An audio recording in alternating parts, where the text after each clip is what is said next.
শুভ সকাল বন্ধুরা। আজকে হলো সোমবার। সোমবারের সকালটা মাছ ভাজা দিয়েই তোমাদের সাথে আড্ডা শুরু করলাম। তোমরা সবাই কেমন আছো? আশা করি ভীষণ ভালো আছো। আমরাও খুব ভালো আছি। আমাদের রাস্তাটায় কিছুটা শ্যাওলা জমেছিল, তাই পুটিয়া আর কার্তিক কাকু মিলে একটু পরিষ্কার করছে। পুরো কেটে ভর্তি হয়ে গেছে। মাছ ভাজতে গেলে এত বেশি হাত কাটে, দেখেছিস মাছটা নড়ছে জানিস। এই 2 দিন ধরে ক্রমাগত এত বেশি পরিমাণে বৃষ্টি হয়েই যাচ্ছে, বন্ধ হওয়ার নাম নেই।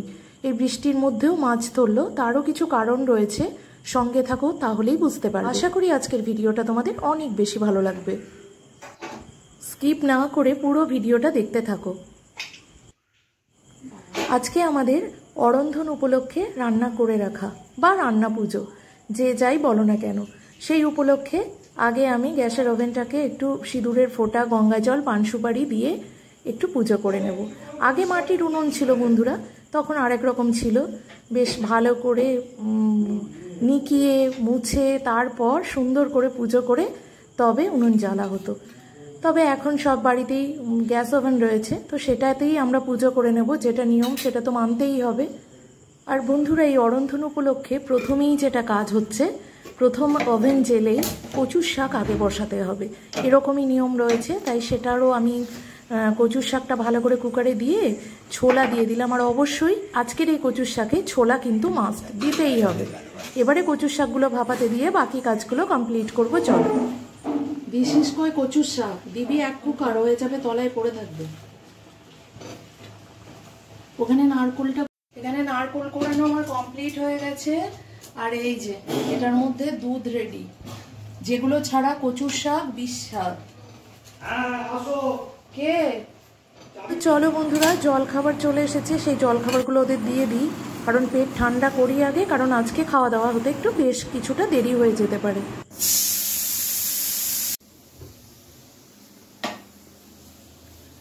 সুপ্রভাত। মনের করে টুম্পার সাথে একটি ব্লগে আপনাদের স্বাগত জানাই। কেমন আছেন আপনারা? আশা করি খুব ভালো আছেন। আমরাও বেশ ভালো আছি। আর আমি আজকে যে কতটা ভালো আছি, আমার এই ব্যস্ততা ভরা রান্নাঘর দেখে ভালোই বুঝতে পারবে তোমরা। এই যে কিচ্ছু কাজ হয়নি, এখনো। কাজ বলতে কি, রান্নার কাজ। স্নান সেরে এই যে টিকিতে চুল বেঁধে চলে এসেছি। সিঁথিতে একটু সিঁদুরও ঠেকাইনি। চলো ওটাকে ঠেকিয়ে আসি। পেটে একটু পরোটা পড়ে গেছে, সবজি বাটি এখনো কিচ্ছু কাটা হয়নি। আগে সিঁদুরটা ঠেকাবো, তারপর অন্য কিছু। এই অরন্ধন উপলক্ষে একটা বিশাল তোড়জোড় পড়ে যায় বলতে পারো ভাদ্র মাসের শেষের দিকটা, কিন্তু সেই রকমই হয়েছে।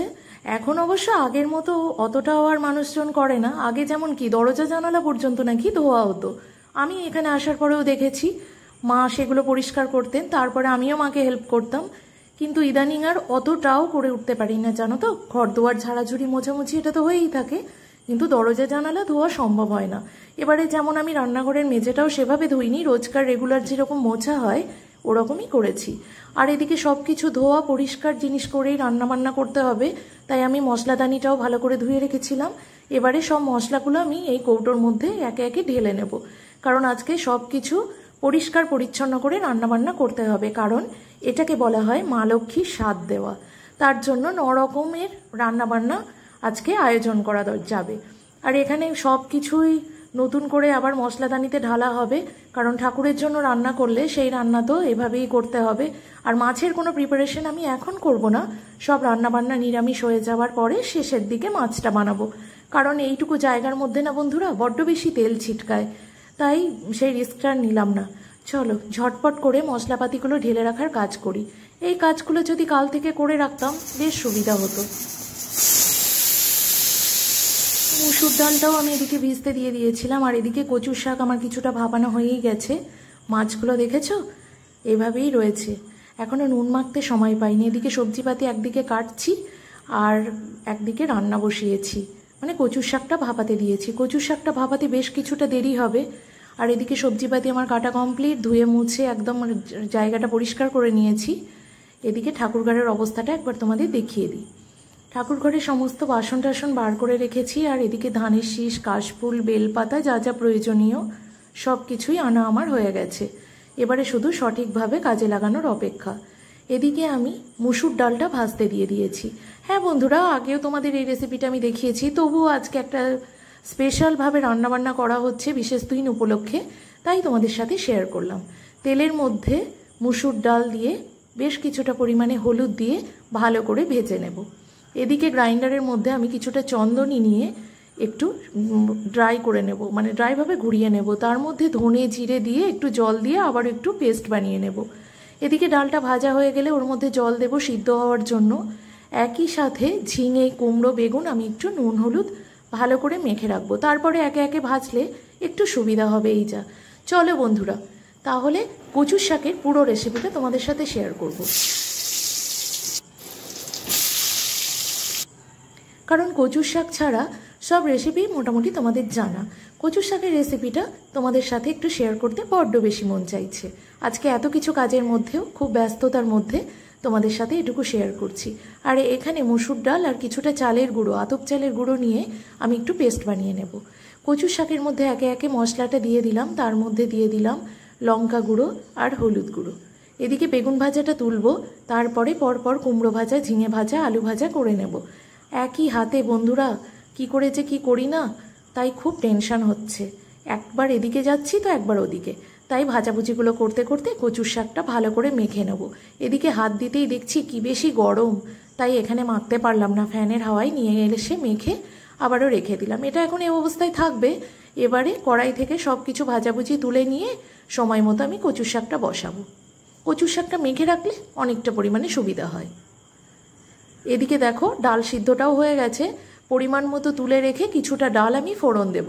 হ্যাঁ বন্ধুরা, এই ডাল ফোড়ন খেতেও ভীষণ ভালো লাগে। এবারে চলো তেলের মধ্যে ঝিঙেটা দিয়ে দিলাম। আর আমার ঘরে 5 ফোড়ন শেষ, তাই মুসুর ডালে জিরে ফোড়ন দিলাম আজকে প্রথমবার। শুকনো লঙ্কা কয়েকটা, কাঁচা লঙ্কা দিলাম। আর আজকে দেখলে লক্ষ্য করে আমি হাতে করেই কিন্তু কাঁচা লঙ্কা ফাটালাম। আর এই লঙ্কাগুলোর কি অবস্থা দেখো। দেখো বন্ধুরা, ওলটা আমি সিদ্ধ করে নিয়েছিলাম। এবারে যে পেস্ট আমি বানিয়েছিলাম মুসুর ডাল আর চাল গুঁড়ো, সেটা দিয়ে আরও বেশ কিছুটা পরিমাণে চাল গুঁড়ো দিলাম, না হলে খুব পাতলা হয়ে গেছিলো। ওতে নুন আর মিষ্টি পরিমাণ মতো দিয়ে ভেজে নিলাম বড়ার আকারে। এদিকে আলুর ঝালটা আমি তেল আর শুকনো লঙ্কা ফোড়ন দিয়ে ভাজা ভাজা করে নেব। ইতিমধ্যে আমার এই রান্নাগুলো কমপ্লিট হয়ে গেছে। আমি বিয়ার এই কাজটা করে সব থেকে এখন কঠিন হয়ে গেছে এই চন্দ্রমুখী আলুতে। দেখছো কেমন ঘ্যাটপ্যাট হয়ে গেছে। এমন কিছু কিন্তু তো লাগেও নি, ভাজা ভাজা করাই দুষ্কর হয়ে গেছে। আলুর ঝালও কমপ্লিট, কোনো রকমে হলো জানো। নাড়াচাড়া করা যে কি কষ্ট এইভাবে, কি বলবো। আর চন্দ্রমুখী আলু, কড়াইয়ে তেল দিয়ে দিয়েছি বেশ খানিকটা পরিমাণে। দিয়ে দেবো কয়েকটা শুকনো লঙ্কা, তেজপাতা আর গোটা জিরে। লঙ্কা ফুটে গায়ে হাতে একাকার হয়ে গেল। ভিডিও করতে গেলে যে কত কষ্ট করতে হয় সেটা একমাত্র সব ক্রিয়েটাররাই জানে। যদিও খুব অল্প দিনের অভিজ্ঞতা, তবে অনেক কষ্ট পেয়েছি, ছাঁকা খেয়েছি, পুড়েছি, পড়ে গেছি, অনেক কিছু হয়েছে। এবারে এই তেলের মধ্যে কচুর শাকটা দিয়ে দেবো আস্তে আস্তে। অবশ্যই গ্যাসটা কমিয়ে দিতে হবে। এর মধ্যে দিয়ে দিচ্ছি পরিমাণ মতো নুন, দিয়ে দেবো পরিমাণ মতো চিনি। মিষ্টি, নুন, ঝাল নিজেদের পছন্দ মতো দেবে। এটা কিন্তু এই রান্নার উপরেই স্বাদ, এর নিজস্ব কোনো স্বাদ নেই। নিজস্ব স্বাদ একটাই, শুধু চুলকানি। হাতটা এত বেশি জ্বালা করছে কি বলবো বন্ধুরা। এখনো মাছের কোনো প্রিপারেশন হয়নি। ঘড়ির কাঁটা 12:52।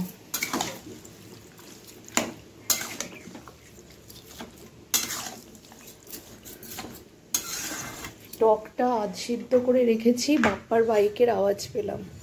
টকটা এখনো সিদ্ধ হবে। হাতটাই যে কি লাগাই না, খুব জ্বালা করছে গো। তো বন্ধুরা, আশা করি কচুর শাকের পুরো রেসিপিটা শেয়ার করতে পারলাম। যদি ব্যস্ততার মাঝে কিছু ভুল হয়ে গিয়ে থাকে অবশ্যই তোমরা কমেন্টে জানিও। আর দুধের সাথে কিছুটা চাল গুঁড়ি ভালো করে গুলে নিয়ে আমি কচুর শাকের মধ্যে শেষ পর্যায়ে দিয়ে দেব। ভালো করে ক্লকওয়াইজ নাড়তে হবে, নাহলে দলা পেকে যেতে পারে। আমার এখানে একটু দুধটা বেশিই হয়েছিল, তোমরা চাইলে এর থেকে পরিমাণে কমও দিতে পারো। তো ভালো করে নাড়াচাড়া করে নিয়ে আমি দিয়ে দেবো কিছুটা ঘি, বেশ কিছুটা ঘি, কিন্তু অল্প হলে টেস্টটাও অল্প হবে, এটা অবশ্যই মাথায় রাখতে হবে। ভালো খেতে গেলে কিন্তু বন্ধুরা সব সময় স্বাস্থ্য সচেতন হলে হয় না, একটু জিভের কথাও ভাবতে হয় বই কি। তো বন্ধুরা যতই ভালো করে বানাই না কেন, আমার ঘরে কচুর শাক আমি ছাড়া সেভাবে কেউই খায় না। ওই নিয়ম পালা আজকের দিনে মুখে দিতেই হয়, তাই যা একটু মুখে দেয় আর কি।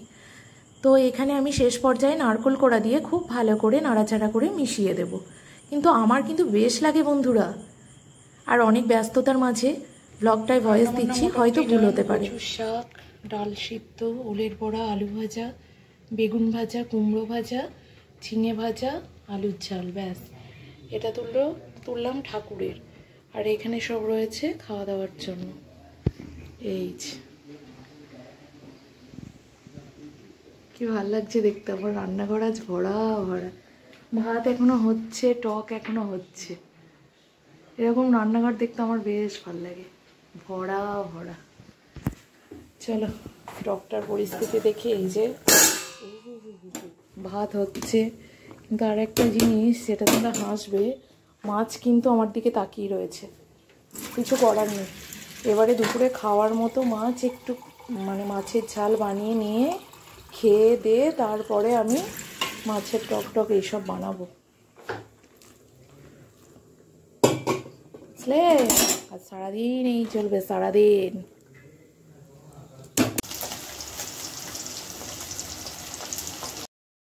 রান্না বান্না শেষ করে আমি চলে এলাম মাছগুলো ভাজার কাজ করতে।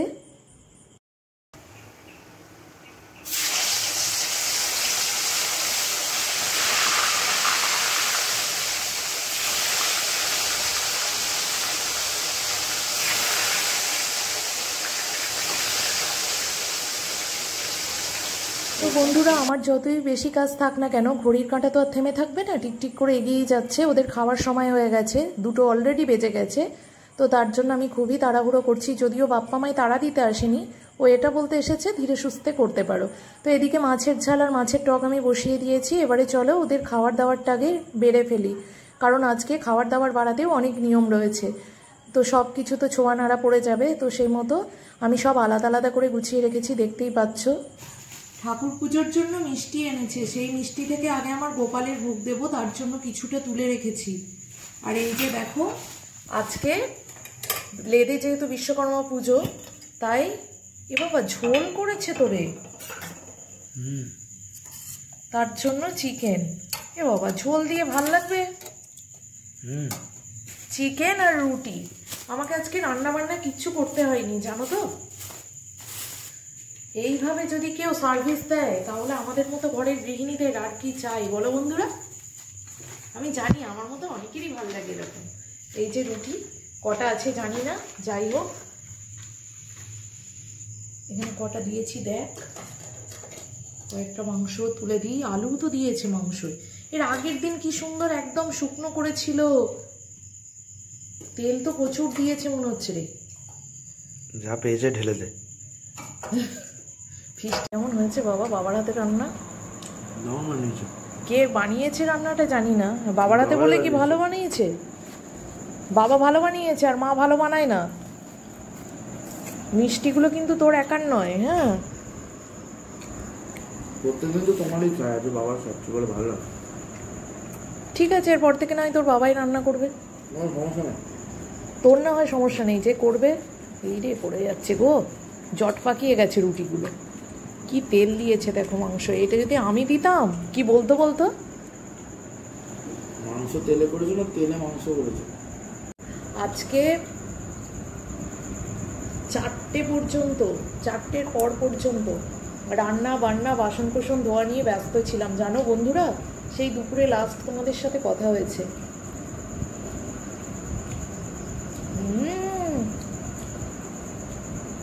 দারুণ টেস্ট হয়েছে। কি ব্যাপার, হাতটা খুঁজছে তো তোর বাবার রে। উঠলি এই রে, জল দিইনি দেখ তো। সন্ধ্যা থেকে এমন বিশেষ কোনো কাজও করিনি, রান্না বান্নাগুলো একটু গুছিয়ে গাছিয়ে যা রেখেছি, এই আর কি, যা আছে রে দেব। আর এই একটা ভিডিও এডিট করে পোস্ট করলাম, খুব তাড়াহুড়োর মধ্যে এটা। আর পাহাড় সমান জামা কাপড় 3 দিন আগের কাঁচা, উপরে ঝুলছিল, সব তুলে এনে ওখানে রেখেছি, খেয়ে দিয়ে গুছাবো। অনেক কাজ বাকি। আলতা পরবো ভাবলাম, কারণ লক্ষ্মী পুজোর ব্যাপার, আলতা তো করতেই হয়। নেল পলিশ লাগাবো ভাবলাম। তো বোতলে ছিল, বলো না, কারণ লক্ষ্মী পুজোর দিনে একটু নিজেরও স্ত্রী ফেরাতে হয় ঘর বাড়ির সাথে সাথে, তাই না বন্ধুরা? চলো খেয়ে নিই, দারুণ হয়েছে কিন্তু, বকতে গেলে খাবারের টেস্ট পাবো না।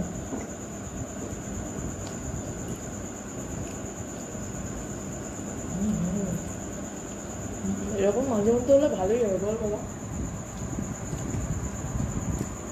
বাপ্পা লেদে খাবে, আমরা মা ছেলে বাড়িতে।